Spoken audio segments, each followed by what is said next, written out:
Well, it's now October of 2020, and we are still in the middle of a global pandemic. So, I just want to share with you today some of my thoughts on what it's like to be an actor right now. Are we getting any auditions? And if so, has anything changed? Are there any differences between the auditions now and back before COVID? So, that's what I want to share with you in this video.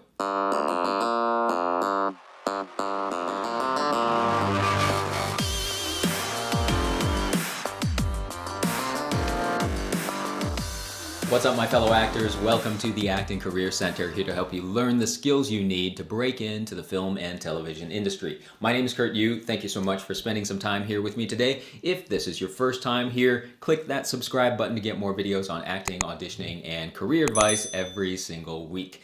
Now, unless you have been living under a rock, you know that we have been in a global pandemic for the past who knows how many months it's been now.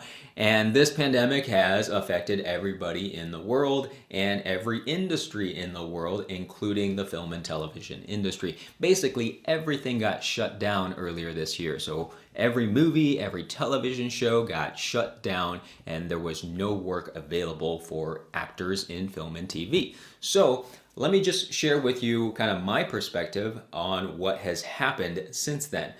Basically, for me, since from April through August, so 5 months, April, May, June, July, August, 5 months, I had zero film and television auditions, absolutely zero, which is very different from what I was used to. I was used to getting 2, sometimes 3 film and TV auditions per week. So having zero for 5 months was a huge change. So what was I doing during those 5 months? Well, I actually made a ton of YouTube videos. So my loss was sort of your gain. But then things started to shift a little bit starting in August. So in August, I started getting a couple of commercial auditions here and there. So a few little things started picking back up.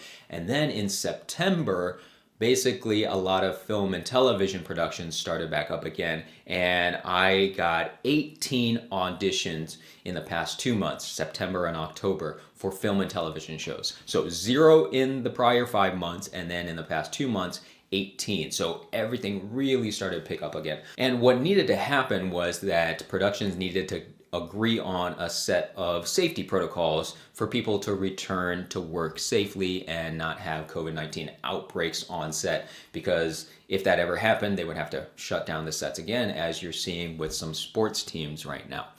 So what has it been like with these new auditions? Are there any differences compared to the auditions that I was getting prior to the COVID outbreak?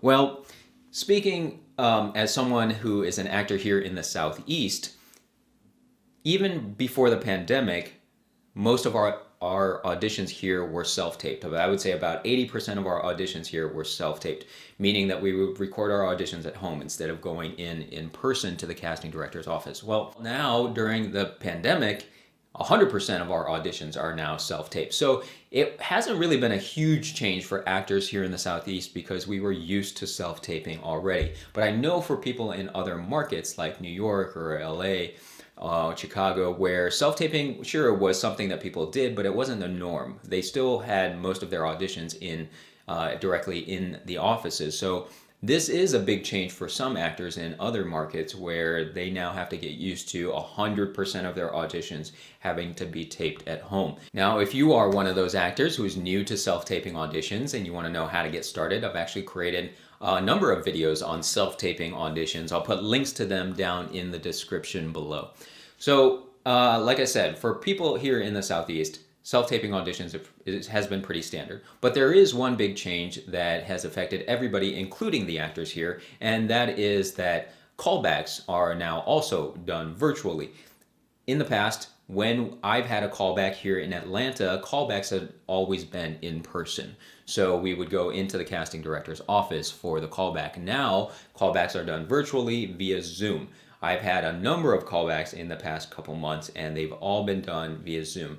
So that is something that we have all had to adjust to as well. Now, if you've got a Zoom callback coming up and you've never done one before, my best recommendation is to do a mock audition beforehand or a mock callback beforehand, so that when you actually do the Zoom callback, it's not your first time trying to figure everything out. So try to set up a Zoom session with your friend so that you can see exactly how it's going to look when you do the Zoom callback. Make sure you got your lighting right. Make sure you got your camera or your phone or your laptop or whatever you're using for Zoom. Make sure you have it positioned so that you're looking at it from eye level, just like when you're recording a self-tape, right?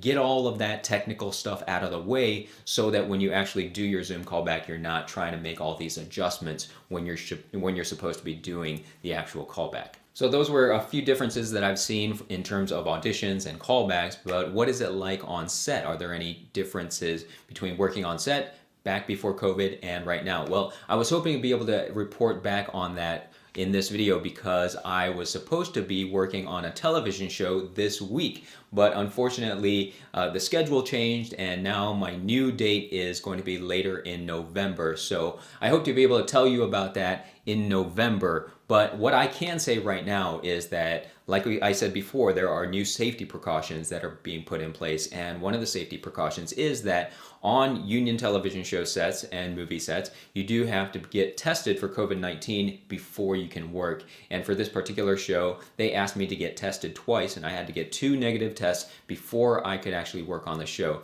I actually already did get those tests before the schedule changed. So I went and got that crazy nasal swab done twice, and then they changed the schedule. So now I'm working later in November, and then I will have to get 2 more tests before my shoot date in November. But that is one of the big differences. I don't know exactly what it's like on set right now of a big major production. I've worked on a couple smaller productions. I worked on a commercial and a couple short films, and the safety measures are that everybody's wearing masks and people are staying, over 6 feet apart as much as they can. But we'll see what it's like on a major television show set that has a ton more crew members than on, smaller indie projects. So like I said, I'll report back on that when that happens. All right, so that's it for this video. It was just a quick update on my perspective on the film and television industry right now. I'm glad to see these positive signs of things starting to pick back up. There are definitely some differences from before, but I think we will be able to adjust accordingly. If you have any questions, definitely ask them down in the comments below. And until next time, keep practicing, keep learning, and I hope to see you on set one day.